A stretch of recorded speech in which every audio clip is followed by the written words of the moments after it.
Hello mga love-love! Abay, for today's video nga ay samahan nyo na naman kami sa aming panibagong araw. Eto nga at naghahakot na naman itong aking kapatid ng speaker at dadalhin na naman nga sa tindahan. Paniguradong mawiwindang na naman ang mga tenga ng aming kapitbahay at magpapa-pre-concert na naman itong aking mga kapatid. Ako bagay naaakit na naman at parang gusto ko ring mag-concert. Pero dahil nga malapit na magtanghalian, ayan nga't nagluto na nga muna ako ng aming pang-ulam. Ginisang pala na nga lang aking niluto at mabilis-bilis maluto Walang masyadong trabaho, kaya naman makakahawak agad ako ng mic. Habang nga inaantay kong maluto yung ampalaya, eto naman nga ang inintindi kong buto ng ampalaya. Sabi ko nga, ibibilad ko nga muna ng may pananim naman si Chamili. Nang sawari ko ang malambot na yung ampalaya, abay nilagay ko na agad yung itlog nang matapos na. Aba naman talaga, di naman masyadong halata na nagmamadali ang hampas lupa. Nang matapos nga akong magluto, ay pinaliguan ko nga muna itong mga batang makukulit at apakadugyot na. Sabi ko nga sa mga ito, ay bumaba na pagkatapos nilang magsuklay at doon na nga lang kako sa tindahan kakain at nang makakanta naman ang hampas lupa.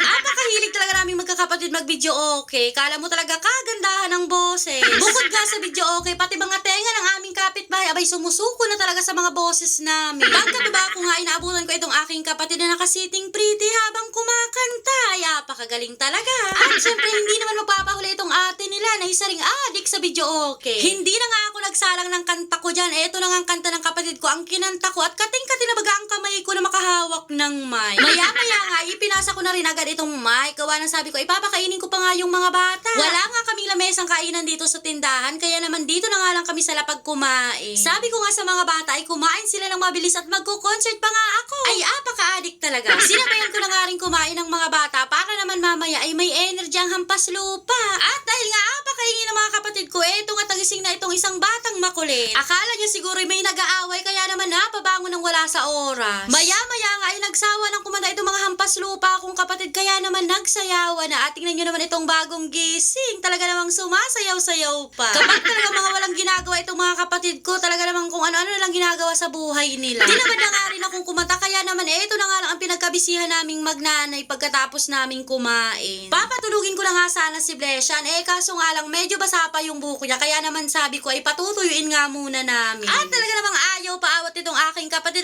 kahit naman nagpapadede ay kumakanta pa rin, talaga namang partida pa yan. At dahil nga hapon naman na at wala namang masyadong gagawin ang hampas lupa, eto nga tagbantay na muna sa tindahan. Pero bakit parang naging bantay sa lakay at panay ang kain ng chichirya? Talaga namang wala nang nadilhin siya, at naubos sa bungangan ng hampas lupa. At talaga namang nag-soft drinks pa. Para atang lugi ang pagkabuhay pag ako yung nagbabantay. Yun lang muna for today's video.